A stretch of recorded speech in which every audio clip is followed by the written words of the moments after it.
Une table avec dessus une sculpture que j'ai dû faire à un moment où je ne pouvais pas dessiner, plus parler, plus écrire. Une paroi en contreplaqué. Dessus des racines qui pendent, quelques cadres. La petite merde que j'étale, devant laquelle, de temps en temps, je viens me placer. Un dessin en longueur, une dizaine de monstres qui toutes se vomissent, des monstres aux gueules ouvertes avec des becs qui sortent, qui dépassent. Une gueule qui chie, une forme qui devient un mec qui encule un autre mec, qui lui-même se retourne avec une flèche dans la gueule, qui doit attaquer l'autre groupe qui descend d'une tache de peinture mauve. De cette tache, ces mecs qui descendent, eux aussi se bouffent, s'entassent, mais font face à l'autre morceau. Le tout légèrement gris, étouffé. Juste à côté, un tout petit dessin. Une tête toute seule dans un coin tranché. En face de cette tête, une autre tête, mais qui elle est reliée par un petit fil, qui brusquement s'enfle et a dessiné de multiples têtes enchevêtrées les unes dans les autres pour tomber, prendre assise sur un personnage à 6 pattes, dont le nez se termine comme une trompe qui n'en finit pas et disparaît dans une autre petite tache. Une vieille horloge que j'ai démontée, dont les engrenages maintenant, pour moi, ne veulent plus rien dire, surtout ne plus rappeler que c'est une horloge, avec à l'intérieur un verre de lampe à pétrole dans lequel j'ai coincé la photographie d'un peintre, qui est légèrement déformé, le visage oblong, l'horloge encadrée de quelques bouquins. En dessous, une autre pile de livres. Parmi eux, un de mes livres, Sens inverse, qui hier soir, pendant que je prenais des notes, j'essayais de relire. Des feuilles que je parcourais. Là encore, de l'affolement qui m'a pris. Non pas un affolement par les mots que je lisais, mais de cette grande impossibilité que par moments je pense avoir solutionné ou expliqué en me disant ne remets plus tes pieds là-dedans, ne regarde pas ce que tu as fait.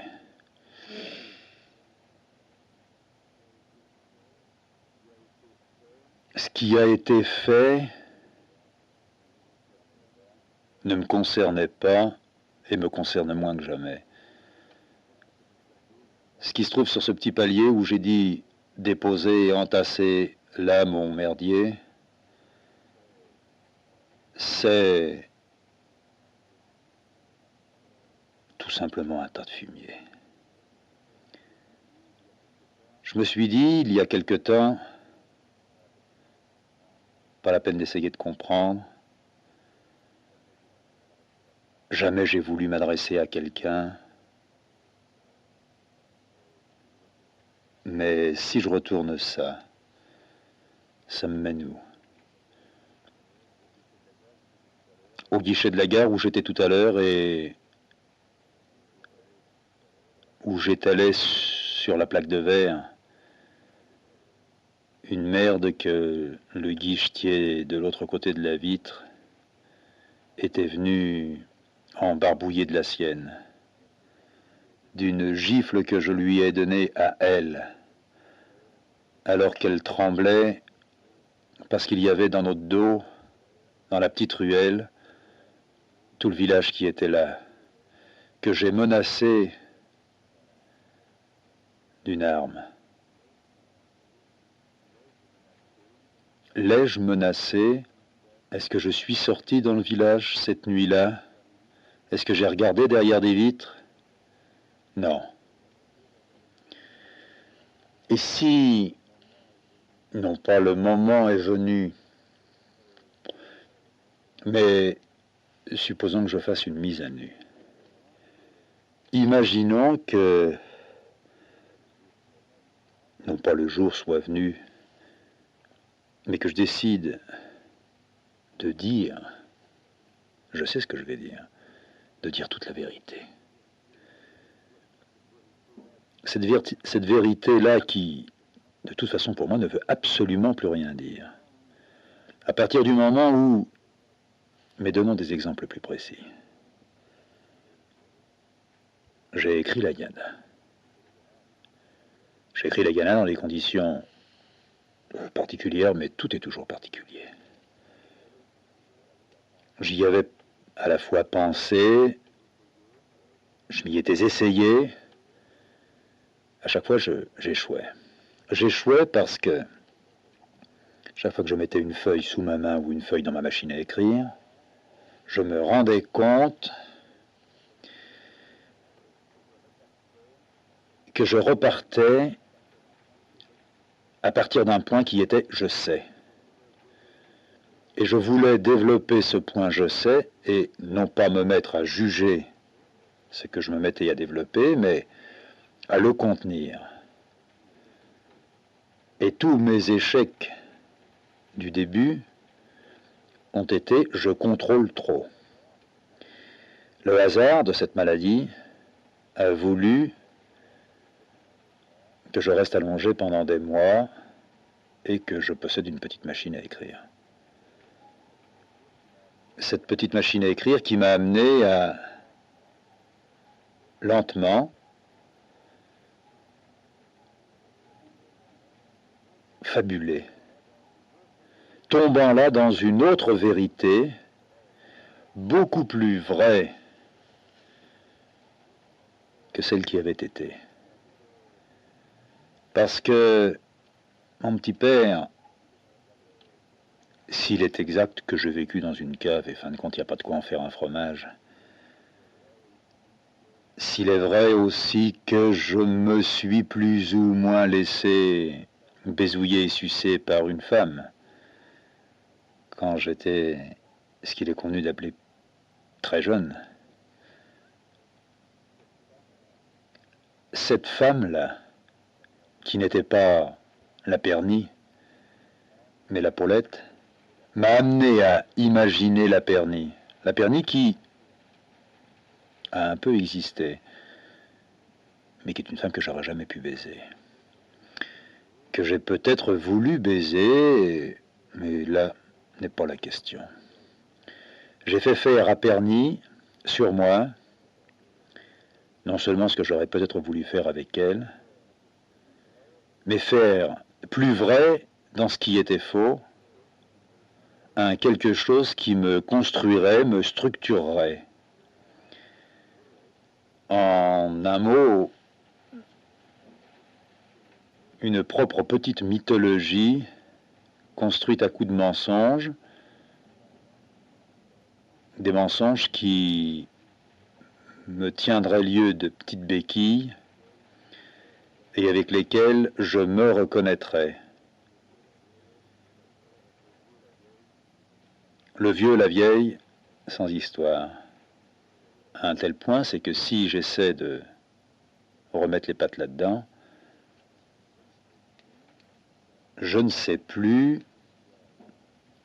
où l'histoire a été vraie. Ça me gêne plus maintenant. Ça m'a gêné quand j'ai essayé de remettre ça.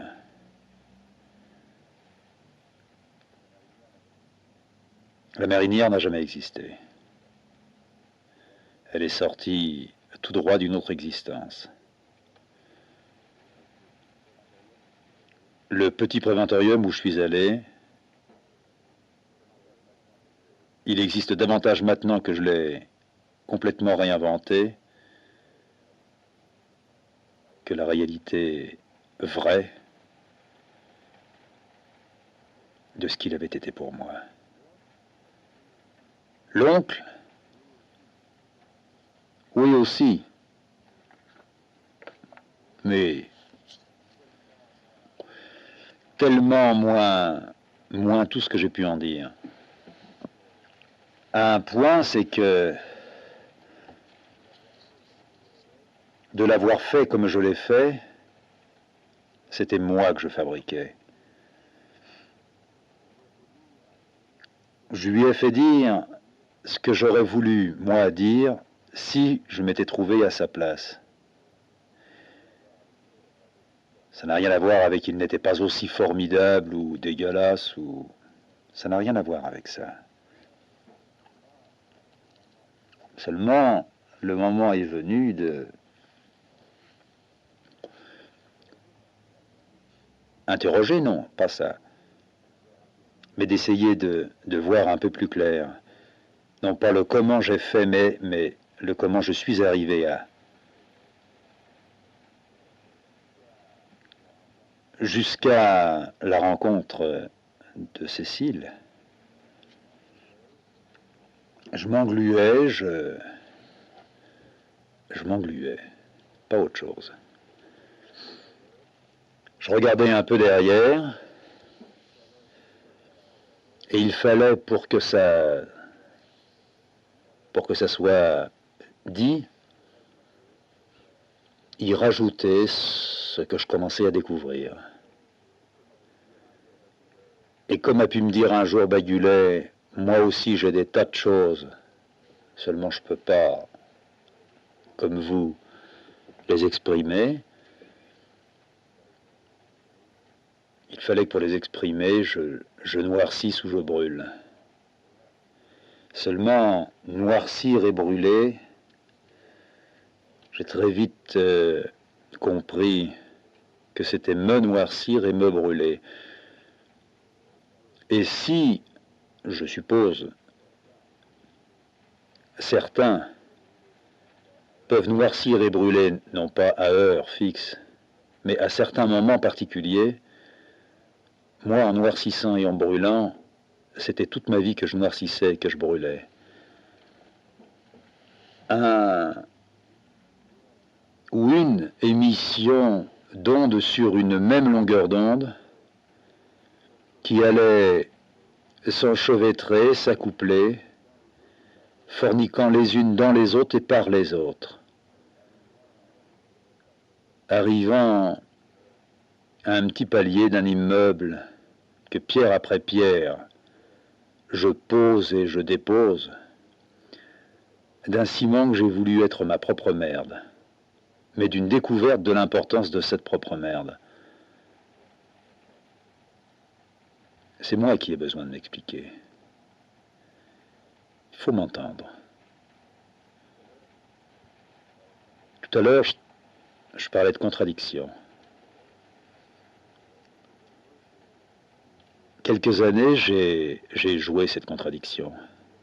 J'ai pensé qu'elle était le fleuron le plus propre et le plus clair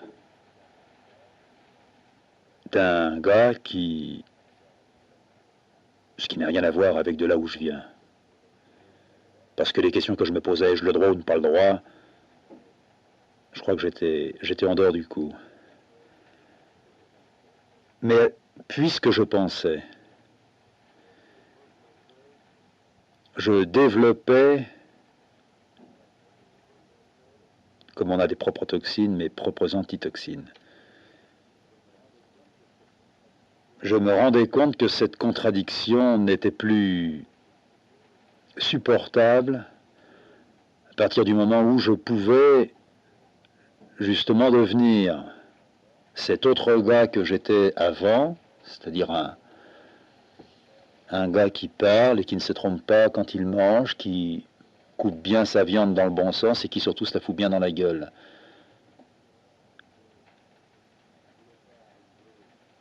Je ne voulais pas arriver à mettre la fourchette et son morceau de viande piqué dessus, dans mes oreilles ou dans mes yeux. Mais je me suis aperçu qu'il fallait, si je voulais vraiment mener, pas à bien, il n'y a pas de à bien à mener, mais le plus possible, peut-être pas jusqu'au bout, parce que je me suis vraiment embringué. J'ai vraiment joué la perturbation, et en jouant la perturbation, la contradiction se trouvait arrosée, je dirais enrichie, au point qu'avec dégoût, je me suis mis à voir autour de moi avant de voir en moi que des tas de mecs me débectaient parce qu'ils la jouaient, elle. C'est-à-dire acceptant ce contre quoi ils se disaient être, mais pour un monde meilleur, mais pas le leur. C'est clair. J'ai voulu, à partir du moment où je m'engageais dans cette voie, j'ai voulu qu'elle soit comme l'eau qui tombe en ce moment, qui tombe sur la cheminée et qui dégoûte autour de la cheminée, c'est-à-dire une eau qui tombe sur les tôles, qui suit une gouttière et qui rejoint la terre, qui tombe par rafale, vous l'entendez. Et je me suis rendu compte que mon toit, pour faire couler l'eau, ne devait pas toujours être un toit en pente douce ou vive, mais que je devais retenir l'eau, que je devais créer ici et là des poches et des trous, même si ça semblait pas vrai dans un toit, même si à ce moment-là le toit ne remplissait plus son office de toit, d'évacuateur, de protecteur. Il fallait que l'eau rentre chez moi. À partir du moment où l'eau rentrait chez moi, la contradiction en prenait un coup.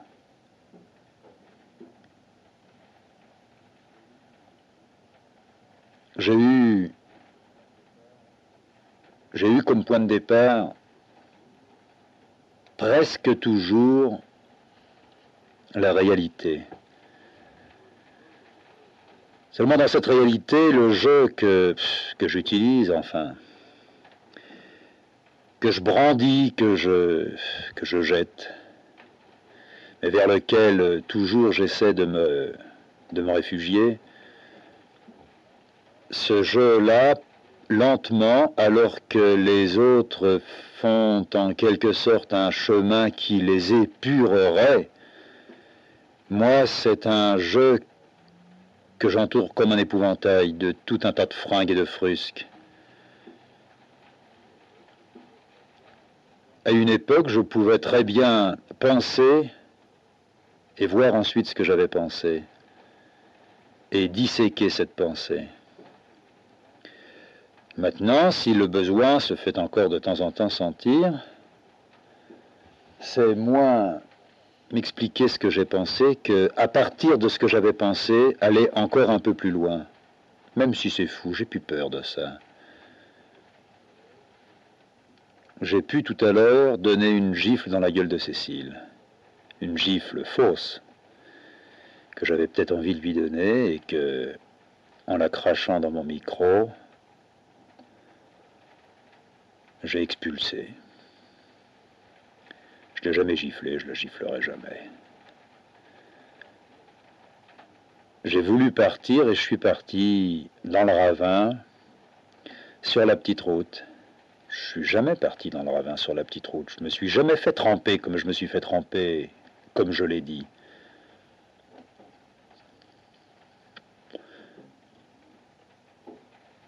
J'ai dit que j'avais foutu un matin des feuilles dans l'atelier et que j'avais entassé là-dessus des kilos et des kilos de peinture, puis du diluant et une allumette. J'ai jamais mis d'allumette. J'ai même jamais mis de feuilles de papier en entassant de la peinture dessus. J'ai entassé des feuilles de papier et de la peinture sur une table qui est toute dégueulasse. De temps en temps, ça dégoulinait un peu par terre. Il y avait deux bonhommes qui faisaient les tâches. Un bonhomme qui faisait les tâches et qui les laissait dégouliner sur toute la table, et un autre bonhomme, une autre main, disons la main gauche par rapport à la main droite, qui elle effaçait tout ce qui pouvait tomber par terre et qui risquait de tacher le lino. J'aurais peut-être voulu foutre des kilos de peinture par terre, mais la seule petite flaque qui coulait par terre m'a amené à vouloir dire que j'avais voulu. Ça ne me sert à rien de le dire et ça ne vous sert à rien de l'entendre. Moi, faut le dire. Même si ça n'a pas d'intérêt. L'intérêt, maintenant, je m'en fous. Ça n'a pas d'intérêt de se coucher, mais je me couche. Ça n'a peut-être pas d'intérêt de s'endormir, je m'endors. Ça n'en avait pas de se réveiller, je me suis réveillé. Toute cette mécanique en moi que j'attaque de tous les côtés, avec des paroles, avec des actes, je me loupe. De temps en temps, j'aime bien me regarder et me filer des petits coups de bistouri. Mon plaisir, j'ai le droit. Mais maintenant, je veux serrer de plus en plus près la dégoulinure. Je veux en avoir sur les pattes. Même si ce n'est qu'une grosse tache rouge ou noire, cette grosse tache rouge ou noire dans mes yeux, ça devient une énorme tache rouge et noire. Si je me brûle quand je patauge dans mon diluant avec mes pattes,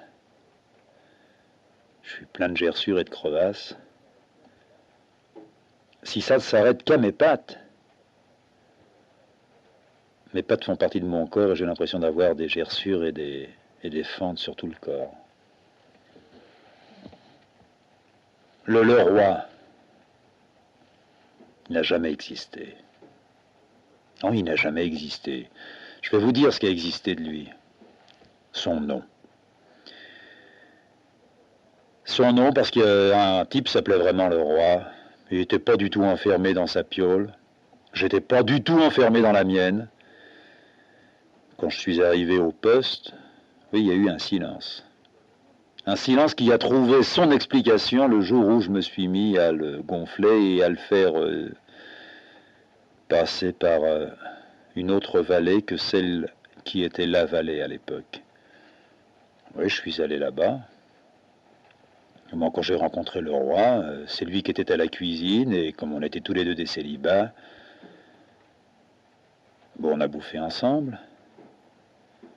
Il m'a jamais dit qu'il fallait, avec la merde, faire quelque chose. Il a jamais chié devant moi, il a jamais mis des petites boîtes en dessous. C'est moi qui ai mis les petites boîtes en dessous mon lit. C'est pas moi qui avais le pu dans les oreilles. Et lui, il en avait très peu dans les siennes. J'en avais peut-être autant que lui de temps en temps. C'était le vent du sable qui nous faisait ça. Je lui ai jamais dit, tu as une double mastoïdite. C'est moi qui allais peut-être en avoir une. Mais je n'ai jamais eu de double mastoïdite. Il s'est jamais dissous comme ça, lui, comme j'ai dit qu'il avait disparu dans une petite ville qui s'appelait Oujda et où il était devenu un maroquinier ou un savetier. Non. Je l'ai fait devenir ça parce que peut-être moi, de temps en temps, maintenant on commence à le savoir, j'ai des envies de reprendre ma musette et de me tailler. Alors j'en ai fait, lui, de cette musette un autre bonhomme et de cette usine un savetier. Seulement maintenant le roi, il a pris pour moi une dimension, une forme, une couleur. Il est devenu le roi. Casquette n'a jamais existé. Au fond, rien n'a existé. Tout ça, c'est pas sorti de là, c'est venu là. C'est avec cette venue-là que moi, maintenant, je dois me démerder, me dépatouiller. C'est devenu beaucoup plus que vital. Et quand je dis qu'elle, Cécile, dit qu'elle me comprend,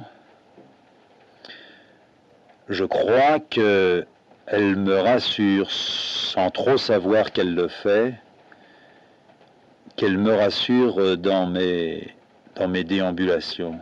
Si elle me comprend, eh bien, j'arriverai peut-être moi aussi un jour à regarder. Est-ce que je me pose une question? Est-ce que j'essaie de comprendre pourquoi la flotte tombe?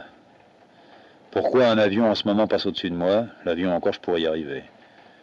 Mais la flotte. Eh ben, il y a des gars qui peuvent non pas expliquer que la flotte c'est par les nuages, ça je m'en fous. Mais que la flotte elle tombe pour une raison précise. Parce que si la terre en dessous restait sans flotte, ça tiendrait un désert et tout pourrirait. Et dans un désert, un mecton ne peut pas arriver à vivre. Ou alors il faut qu'il aille dans la petite ville ou dans le petit village, pas trop loin ou très loin, et qu'il vienne dans sa retraite. Moi j'ai besoin de pluie.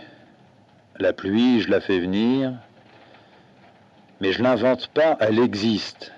J'ai rien inventé, j'ai tout inventé. La cave existait, mais il fallait que pour qu'elle existât vraiment, je lui mette un petit peu de flotte.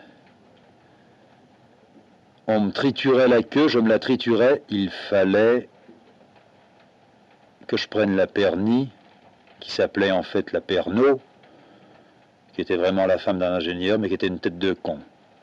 L'ingénieur et la femme ensemble. C'était ça. Et si, par exemple, pour reprendre la Yana, j'ai, à un moment, dit que je m'étais foutu une petite bouteille dans le cul, et qu'à force de me branler dessus, j'avais fini par tomber, par la casser, par me foutre une hémorragie, et qu'un docteur était venu et m'avait dit « Espèce de petit con, qu'est-ce que tu as fait ?» Je me suis jamais foutu de bouteille dans le cul. Je me suis mis de temps en temps un petit peu l'index. J'aimais bien me toucher ça. J'ai toujours eu peur de chier du sang. Chier ou vomir. Toute petite trace de sang qui pouvait sortir d'un de mes petits trous m'effrayait. Mais jamais de bouteille dans le cul. Le marin, jamais eu de poche à tabac. Le marin n'est jamais mort. Marin, il n'est pas encore né. J'avais besoin d'un marin. Parce que je pensais peut-être à la marine.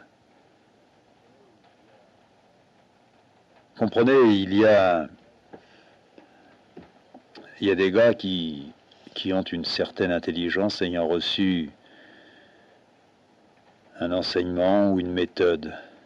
Moi, j'ai jamais eu de méthode.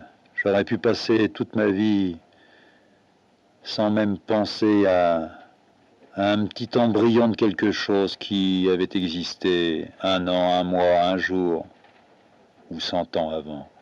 J'aurais pu passer ma vie à aller de la cave à l'usine avec la musette sur les épaules, avoir une gonzesse un jour, enterrer mon vieux et ma vieille, chialer même un coup au cimetière, à boire un coup, à avoir des gosses, à foutre sur la gueule de ma femme parce que c'est bon, à gueuler de temps en temps parce qu'on ne me paye pas assez,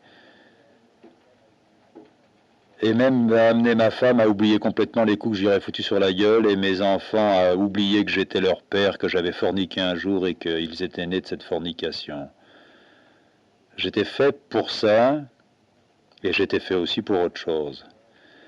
Entre ça, le gars qui a, disons, perdu toute notion de mémoriser quoi que ce soit, c'était moi ça. Et l'autre gars que j'aurais pu être si on m'avait filé une possibilité de mémoriser tout, de tenir compte avec des repères, et qui alors aurait fait tout autre chose que ce que j'ai fait, non pas entre ces deux-là, mais en plus de ces deux gars-là, il y a eu l'autre type, c'est-à-dire que j'ai marché, j'ai fait, j'ai entendu, j'ai vu, et à un moment particulier, dû à la fois au hasard et aux circonstances, elles aussi peut-être du hasard. J'ai été amené à tenter un tout petit coup et un deuxième petit coup, puis des tas de petits coups, de multiples petits coups d'épingle, comme ça j'avais appris à le faire. Savoir où se trouve le portefeuille d'un type dans la poche revolver, par exemple, avec une toute petite épingle. Savoir si c'était tout simplement sa carte de métro ou quelque chose avec un peu de bifton dedans. De cette même façon, moi, avec de multiples petits coups d'épingle, des milliers, mais ensuite des millions de petits coups d'épingle, d'essayer de savoir où était mon portefeuille, dans cette espèce d'immense manteau. Un manteau qui était vrai, un portefeuille vrai, des bifetons qui n'étaient pas très nombreux, et que j'allais jouer sur une bourse, non pas le quitte ou double, mais une bourse à la fois perdante, parce qu'elle ne ramenait rien, mais gagnante parce qu'elle laissait supposer tout le reste. C'est comme ça que j'ai remis et trouvé le deuxième petit mecton, à bâche comme casquette, à képi comme le roi, à barbe comme le toubib, à main comme le vieux, à tuberculose comme la vieille. Les mensonges, au départ, me gênant, trouvant que je n'étais pas assez authentique et sincère, que je fuyais la médiocrité, non pas de ma vie, mais de mes pensées, de ma manière de voir. Et c'est là que je me suis mis à admettre cette contradiction. Mais comme je suis un type gourmand, j'aime pas bouffer, mais j'aime retourner tout. Alors qu'à une époque, je ne retournais rien. À une époque, je pompais la gueule fermée. Tous les coups, les cris, les taches, les couleurs venaient s'imprimer sur moi. Mais ces coups, ces cris, ces taches et ces couleurs étaient si pâles, je dirais si infiniment petits, minuscules, à peine ombrés, dont les profils étaient vraiment illisibles pour moi-même. Je me suis mis à les outrer, à avoir besoin de cette outrance et à découvrir ou à forger l'outrance. Par elle, le conduit, le canal, amplifiant les craintes que j'avais pu avoir et débranchant complètement tous les réseaux de connexion d'avec non pas la médiocrité, mais d'avec l'ombrage à peine cerné, qui m'amena à aucune technique possible, mais à retrouver d'autres contacts internes que je pourrais, avec toutes les difficultés que j'allais être amené à rencontrer, à amplifier démesurément pour arriver à forniquer le roi ou à forniquer la bouteille, à me mettre en retrait, parce que ça aussi, ça a un sens, ça en a un autre. Pourquoi et comment nous nous sommes décidés à vivre ici? C'est pour moi qu'on l'a fait, c'est pas pour elle. Bien sûr, on a saisi le prétexte, mais on saisit tous les prétextes maintenant. Elle dit qu'elle comprend bien, je pense qu'elle comprend bien. Je crois seulement que je l'ai flinguée, quoi. Je me suis servi d'elle, comme j'ai dit, comme d'un pare-balles. J'ai été un gros dégueulasse, mais j'ai choisi les temps dégueulasses. Maintenant, j'ai pigé des petits trucs par-ci par-là. On peut rien faire sans être un dégueulasse. Des tas de mecs sont morts, des tas de mecs se sont battus. C'est seulement ce qui est dégueulasse qui est resté. Je sais que j'ai un gros appétit. Je sais aussi qu'il faut émettre continuellement cette faim. Il faut l'aiguiser. Non pas délibérément, mais il y a un point où délibérément on doit choisir l'aiguisage. Pour arriver à libérer toutes les pourritures de contraintes qu'on peut avoir, acceptant jusqu'à la pactisation avec elles pour les baiser davantage et plus profondément.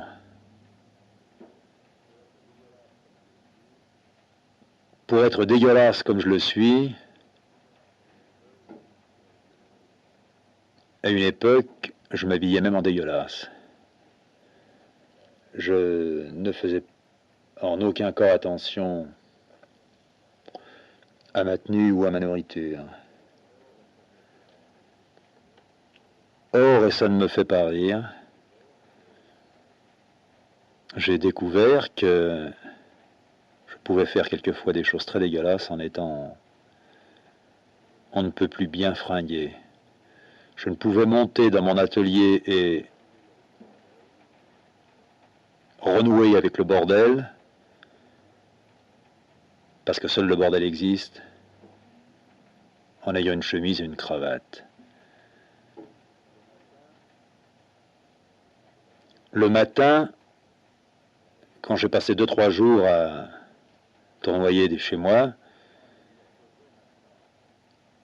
sans me dire je vais maintenant me faire une grande toilette, je me baigne, je me rase, je me talque, je me fous un petit peu de pommade au cul, parce que j'ai toujours peur d'avoir mal à cet endroit-là et je préfère prévenir. Et une fois bien astiqué, bien huilé, bien graissé, un petit bol de café parfaitement bien dosé, j'enfile un de mes meilleurs frocks, une bonne paire de pompes que je fais bien briller, je mets une chemise blanche, une cravate,